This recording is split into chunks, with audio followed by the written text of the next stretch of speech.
பெருஞ்சோதி எல்லாம் செயல் கூடும் என் ஆணை அம்பலத்தானையே ஏத்து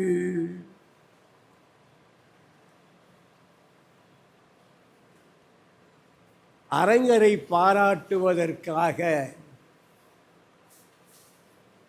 ராமலிங்கம் என்று நாங்கள் சொல்ல மாட்டோம். அவர் அரங்கர் தான் சொல்லுவோம். அரங்கரை பாராட்டுவதற்காக இந்த அரங்கத்திலே கூடியிருக்கின்ற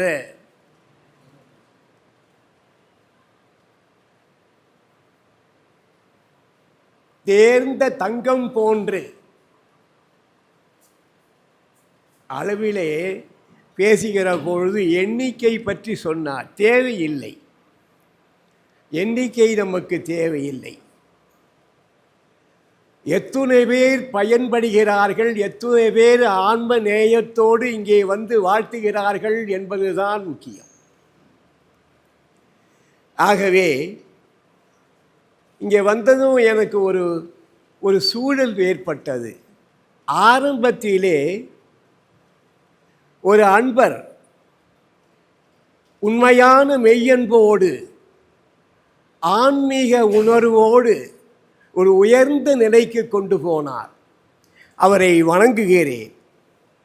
அதோடு மட்டுமல்ல, இங்கே நான் அரங்கரை வாழ்த்த வந்ததனுடைய நோக்கம் அவருடைய மாணவர் என்பது மட்டுமல்ல, 15-20 பேர் வாத்தியார் சொல்லி கொடுக்குறாங்க. அதனால் நானும் ஒருத்தன், அவ்வளவுதான். சிறப்பு எனக்கு வருவதற்கு வாய்ப்பு இல்லை. ஒரு பாடல் ஒன்று நினைவுக்கு வருகிறது. கணியன் பூங்குன்றன் ஒரு துறவி, ஒரு கவிஞன். அவர் பாடுவார், எல்லாருக்கும் தெரிஞ்ச பாட்டு தான் அது. யாதும் ஊரே யாவரும் கேடுங்கிற பாட்டு.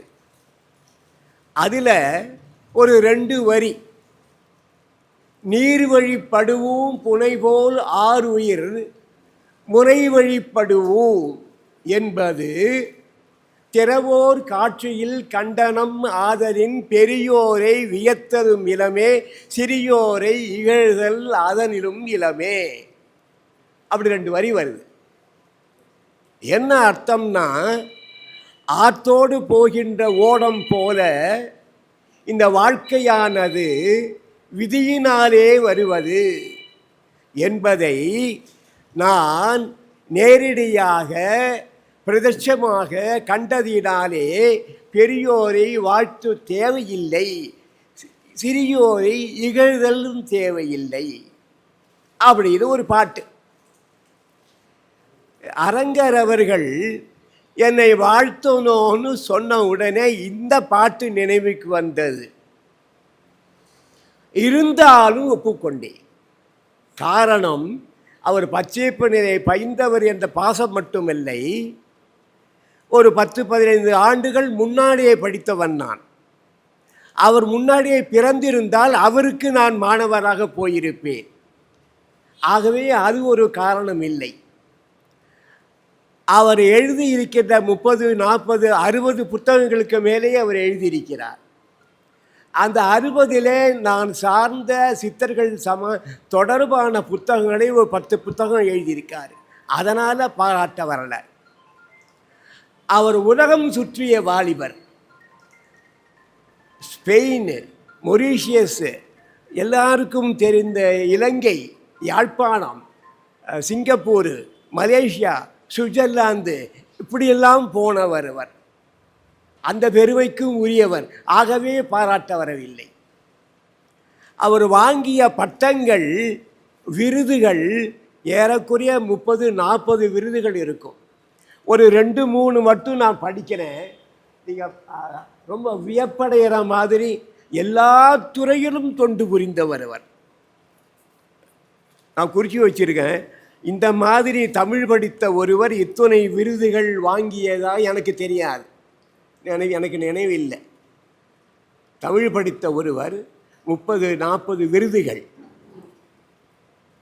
பசும்பொன் முத்துராமலிங்க தேவர் விருது, திருமத தமிழ் மாமணி, வள்ளல் பாண்டித்துறை தேவர் விருது, சித்தர் சீர் பரவுவார், செந்நெறி வித்தகர், இலக்கிய செம்மல், ஆன்மீக சுடர், திருத்தொண்டர் மாமணி, வைணவச் சுடர், தமிழ் பேரொளி, இறையருள் இயத்தமிழ் புலவர், அறநெறி செம்மல், கம்பன் கழக விருது, சொற்கோ, இலங்கை அரசின் தமிழ் சாகித்ய விருது, அதற்கு மேலே இலக்கிய மாமணி என தமிழக அரசால் பாராட்டப்பட்டவர்.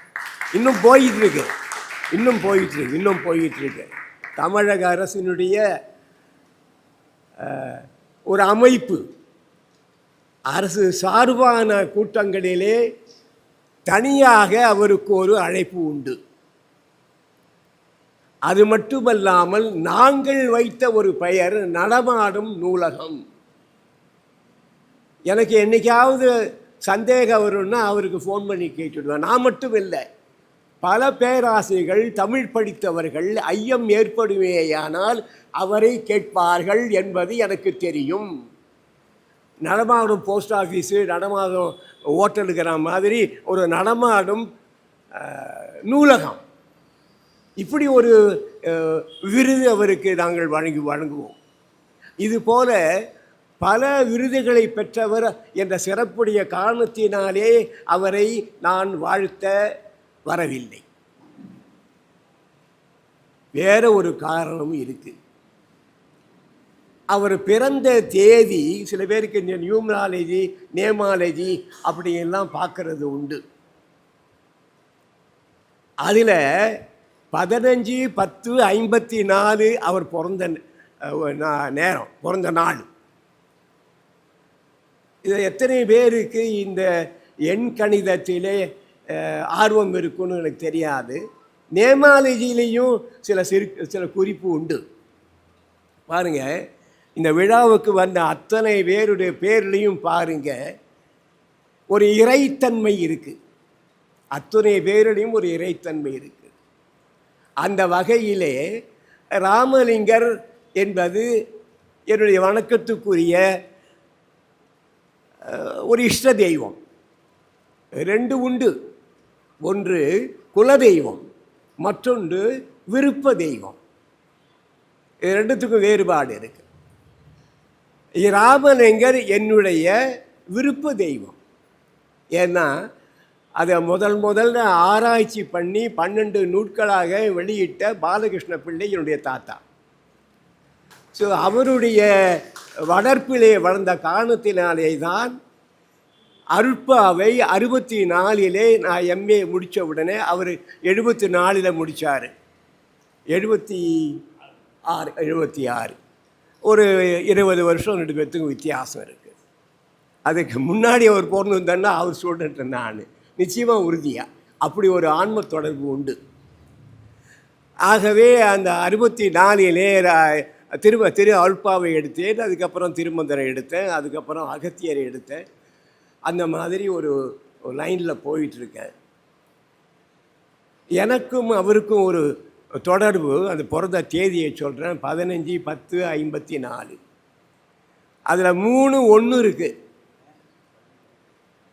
2 5 இருக்குது, ஒரு 9 இருக்குது, ஒரு 4 இருக்குது, ஒரு 0 இருக்குது.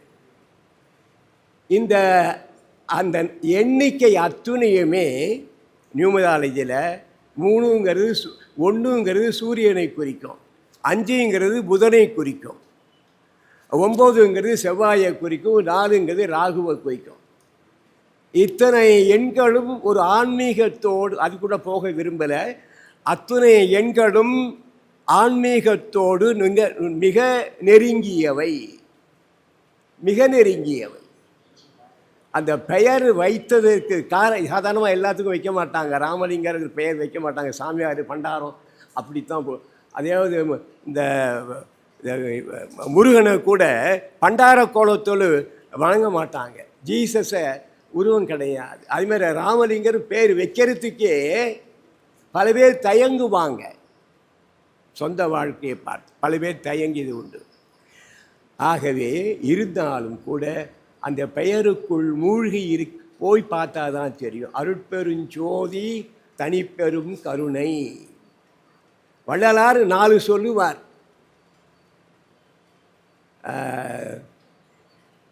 ஜீவ ஒழுக்கம், கரண ஒழுக்கம்,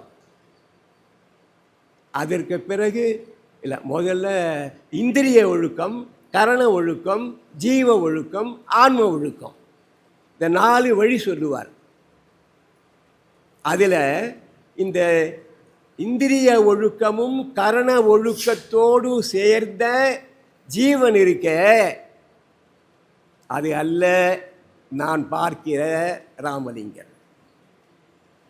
இது விளக்கமாக போகணும், ரொம்ப நேரம் பேச வேண்டியிருக்கும். இந்த 5 ஒழுக்கத்திலே ஆன்ம ஒழுக்கம் என்று சொல்லுவது, ஆன்மா வேற, ஜீவன் வேற. ஆன்மா சாயுச்சிய நிலையிலே சேர்ந்த இறைவனோடு பற்றற்று இருப்பது மிக உயர்ந்த நிலை, மிக உயர்ந்த நிலை. புல்லாகி பூடாகி புழுவாகி மரமாகி பல்விருகமாகின்னு மாணிக்க வாசகர் பாடுவார் இல்லைங்க. 47 பிறப்பு உண்டு, 47 பிறப்பு உண்டு. இந்த ஜோசியங்கள்லாம் சனி திசையில், சனி மாற்றத்தில் இந்த நட்சத்திரக்காரங்களுக்கு இப்படி இருக்கும் அப்படின்னு சொல்லுவாங்க. நான் மகர நட்சத்திரம், அஷ்டம சனின்னு சொல்லுவாங்க. இல்லை, அப்படி எடுத்துக்கூடாது. இந்த 47 ஜென்மத்திலே எந்த ஜென்மத்தில் நான் மக நட்சத்திர சிம்மராசியில் பிறந்திருக்கேன், சிம்மராசியில் நான் எத்தனாவது பிறப்பு, முதல் பிறப்பு இல்லை இது. அதுபோல மிக நுட்பமாக ஆராய்ந்த போது 2 தலைமுறைகளாக ஜென்மாந்திர தொடர்போடு இருந்தவர் ராமலிங்கம். இது ரொம்ப ஆன்மீகமாக அடிக்கடி அவர் என் வீட்டுக்கு வந்ததை காட்டிலும் நான் அவர் வீட்டுக்கு போனது நிறையா. ஒரு எண்ணம் தோன்றும். அந்த தெருவில் போய் எங்கே போய் கேட்டாலும் யாரை தேடுறீங்கன்னா ராமலிங்கம், அது 4வது வீடு போய் பாருங்கள். எதிர் திசையில் 3, யாரை கேட்டாலும், பழக்காரனாக இருந்தாலும் சரி, வண்டி விற்கிறவன் வண்டிக்காரனாக இருந்தாலும் சரி, யாராவது வீட்டில் போலீஸ்காரனாக இருந்தாலும் சரி, 4 வீடு போய் பாருங்கள், எதிர் திசையில் 2வது வீடுங்க. அப்படி அந்த தெரு அறிந்தவர் அவர். எனக்கு 2 ஜென்மத்திற்கு முன்னாலே தெரிந்தவர்.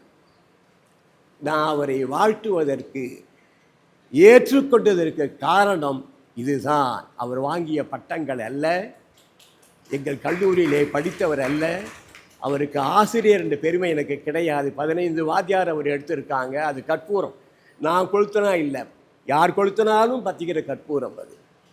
அந்த மாதிரி ஒரு ஒரு ஒரு நிலையிலே அவருடைய அண்ணனும் என்கிட்ட படித்தேன்னு சொல்லும்போது என்னால் என் உணர்வை கட்டுப்படுத்த முடியல.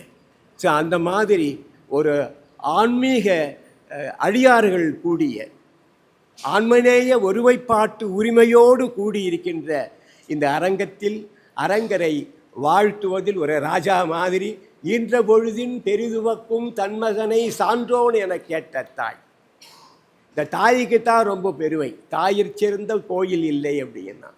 ஸோ தாய்க்குத்தான் அதிகமான பெருமை, அப்பனுக்கு கிடையவே கிடையாது. ஒரு எல்லா சொல்லும் பொருள் குறித்தனவேன்னு சொல்லுவாங்க. நாராயணன் தாய் நரகம் புகாள். நாராயணன் வந்திருக்காரு. பெரிய இமயம், சித்த மருத்துவத்திலே கொடியோச்சிய ஒரு இமயம், கொடியோச்சு கொண்டிருக்கிறார், பெரிய இமயம். எனக்கு ஒரு சின்ன கருத்து வேறுபாடு உண்டு. பாஷாணங்களை பயன்படுத்துகிறார்கள், கேன்சரை பயன்படுத்தணும், கேன்சரை குணமாக்கணும் அப்படின்னு கிடையவே கிடையாது. Cancer is not a disease, ஒரு நோய் அன்று கிடையாது. எதுவுமே நோய் இல்லை என்னை பொறுத்த வரையில். மனம்தான் காரணம், மனம்தான் எல்லாத்துக்கும், மனம்தான் காரணம். கேன்சர் ஏன் வருது? செல்களுடைய அழிவு, அணுக்கள் அழிந்து போகின்றன. ஏன்? உணவு முறை மட்டுமல்ல, உணர்வுகள். யாரெல்லாம் அடிக்கடி கோபப்படுவார்களோ கிட்னி நோய் வரும், சிறுநீரக பாதிப்பு வரும். யாரெல்லாம் அன்புக்கு இயங்குகிறார்களோ அவர்களுக்கு இருதய நோய் வரும். உணர்வு என்பதுதான் எல்லா நோய்க்கும் காரணம்.